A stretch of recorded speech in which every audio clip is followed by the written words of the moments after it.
အားလုံးပဲမင်္ဂလာပါ Restorative ဖတ်ကြားခြင်းအစီအစဉ်ကနေအရောက်စီတိုင်းကိုအသစ်တစ်ပံပြန်လဲကြိုဆိုလိုက်ပါတယ်ဒီကနေ့ကတော့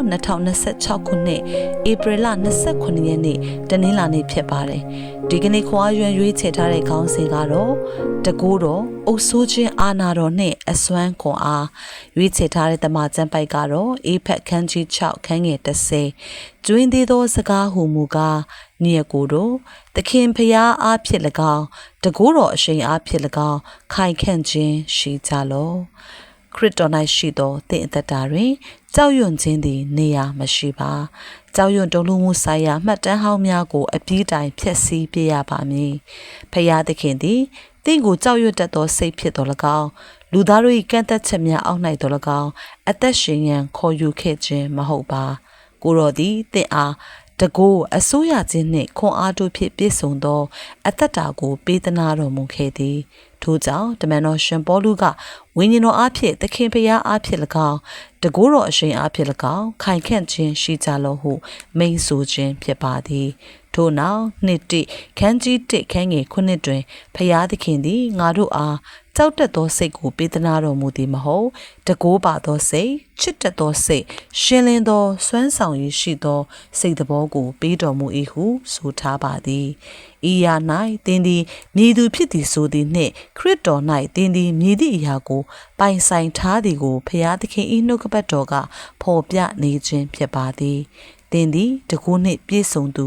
မေတ္တာနှင့်ပြည့်စုံသူဖြစ်ပြီးထူးချွန်ထက်မြက်သောစိတ်နှလုံးကိုပိုင်ဆိုင်ထားသူဖြစ်ပါသည်ဖျားသခင်၏နှုတ်ကပတ်တော်သည်မှန်တစ်ချက်ဖြစ်ပါသည်ထိုမှန်အထဲသို့ကြည်ပါသင်ကိုယ်သင်မြင်အောင်ကြည့်ပြီးထိုအတိုင်းလှုပ်ဆောင်ပါကိုတော်ပြောသည့်အတိုင်းသင်သည်ဖြစ်တည်နေပါသည်ကိုတော်ပြောသည့်အတိုင်းသင်ပိုင်ဆိုင်ထားသည်ကိုတော်ပြောသည့်အတိုင်းသင်လှုပ်ဆောင်နိုင်သည်ကိုအခိုင်အမာစုပ်ကိုင်ထားပါနှုတ်ကပတ်တော်ကဖော်ပြသည့်သင်၏ပုံရိပ်ကိုမြဲမြဲစုပ်ကိုင်ထားပြီးလက်မလွတ်ပါစေနှင့်ရှင်ယာကုပ်ခန်းကြီး1ခန်းငယ်23မှ25တွင်တရားကိုမကျင့်ဘဲနာယုံမျှသာပြုတော်သူမည်သည်ကမှန်၌မိမိဘက်ကတိမျက်နာကိုကြည့်တော်သူနှင့်တူ၏အကြောင်းမူကားကိုကြည့်ပြီးမှအခြားသို့သွား၍မိမိအစင်းတရံကိုချက်ချင်းမီလျော်တတ်၏လွတ်ချင်းနှင့်ဆက်ဆိုင်၍စုံလင်သောတရား၌စစ်စစ်ကြည့်ရှု၍တည်ကြည်သောသူမူကားတရားနာ၍မီလျော်သောသူမဟုတ်အကျင့်ကျင့်သောသူဖြစ်သည်ဖြင့်မိမိကျင့်သောအကျင့်၌မင်္ဂလာရှိသောသူဖြစ်၏ဟုမိန့်ဆိုထားပါသည်ဖျားသခင်၏နှုတ်ကပတ်တော်သည်သင်၏စစ်မှန်သောသဘာဝနှင့်မြည်သူမြည်ဝါဖြစ်ကြောင်းကိုဖွင့်ပြတော်မူ၏သင်သည်တာမန်လူသားတဦးမဟုတ်ဘဲဝိညာဉ်ရေးရာဖြစ်တည်မှုနှင့်ထူးကဲတာလွန်သောတကူရှိသူဖြစ်ပါသည်နှုတ်ကပတ်တော်အပေါ်၌သာအာယုံစူးစိုက်လျက်သင်၏ကြည်မြတ်မှုအစွမ်းခွန်အားစွမ်းဆောင်ရည်များနှင့်အလားအလာများကိုရှုမြင်ပါသင်သည်တန်ရှင်သောဝိညာဉ်တော်အားဖြင့်တကူနှင့်ပြည့်စုံနေကြောင်းကိုသိမှတ်ပါလောကီလူသားသည်ကြောက်ရွံ့ခြင်းစိတ်ပြက်အားလျော့ခြင်းနှင့်ရှုပ်ထွေးတုန်ဆိုင်းခြင်းတို့၏လွှမ်းမိုးမှုကိုခံရတော်လဲသင်မူကားရဲရင်ခြင်းယုံကြည်ခြင်းနှင့်တကူတော်နှင့်ပြည့်စုံ၏ယခုပင်ပရောဖက်မိခါကဲ့သို့ငါမူကားထာဝရဘုရား၏ဝိညာဉ်တော်အားဖြင့်အရှိန်တကူနှင့်ဉာဏ်တတ်သည့်အစွမ်းတတ္တိနှင့်ပြည့်စုံ၏မိခါခန်းကြီး3ခန်းငယ်8နှုတ်ကပတ်တော်၌အသက်ရှင်ရန်နှင့်နှုတ်ကပတ်တော်အတိုင်းကျင့်ကြံရန်စိတ်ပိုင်းဖြတ်ပါသင်သည်နှုတ်ကပတ်တော်၌အသက်ရှင်သောအခါသင်၏ဘဝကိုဘုန်းတော်နှင့်အညီပျော်ရွှင်စွာခံစားရမည်ဖြစ်ပေသည်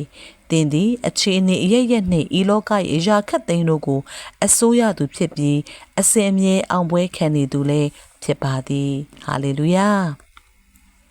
ထည့်ရွေးလိလာရဲ့တမန်ကျမ်းပိုက်များကတော့တမန်တော်ဝတ္ထုခန်းကြီး1ခန်းငယ်8ရှင်လုကာခန်းကြီး10ခန်းငယ်19နှင့်29ခုမြောက်သောစာလံအပိုင်ငယ်1တို့ဖြစ်ပါတယ်အခုဆက်လက်ပြီးတော့ဆုတောင်းခြင်းကိုစမရဲ့နောက်ကနေယေရှုပြုပြီးတော့လိုက်ဆိုပေးပါချစ်တော်မူသောအဖအကျွန်ုပ်ကိုရဲရင်ခြင်းအားအင်ပြည့်စုံခြင်းနှင့်တတ္တိရှိခြင်းတည်းဟုသောအသက်တာတဲ့သို့ခေါ်ယူတော်မူသည့်အတွက်ယေရှုတော်ကိုချီးမွမ်းပါ၏ကျွန်ုပ်သည်ကိုရောဤနှုတ်ကပတ်တော်၌၎င်းနှုတ်ကပတ်တော်အားဖြင့်၎င်းအသက်ရှင်ပါ၏ကြောက်ရွံ့ခြင်းစိတ်ပြက်အားလျော့ခြင်းနှင့်လူသားတို့၏ကန့်သက်ချက်များကိုကျွန်ုပ်ညှင်းပယ်ပါ၏ကျွန်ုပ်သည်လက်တွေ့အသက်ရှင်သော နှုတ်ကပတ်တော်ဖြစ်၍ဤလောက၌ခရစ်တော်၏ဘုန်းတော်ကိုထင်ရှားစေသူဖြစ်ပါ၏သခင်ယေရှု၏နာမ၌အာမင်ဒီကနေ့ဖတ်ရှုသွားသော Restorativity အဖြစ်အရောက်စီတိုင်းအသစ်တစ်ဖန်ခွန်အားရမယ်လို့ယုံကြည်ပါတယ်အရောက်စီတိုင်းကိုဘုရားသခင်ကောင်းချီးပေးပါစေ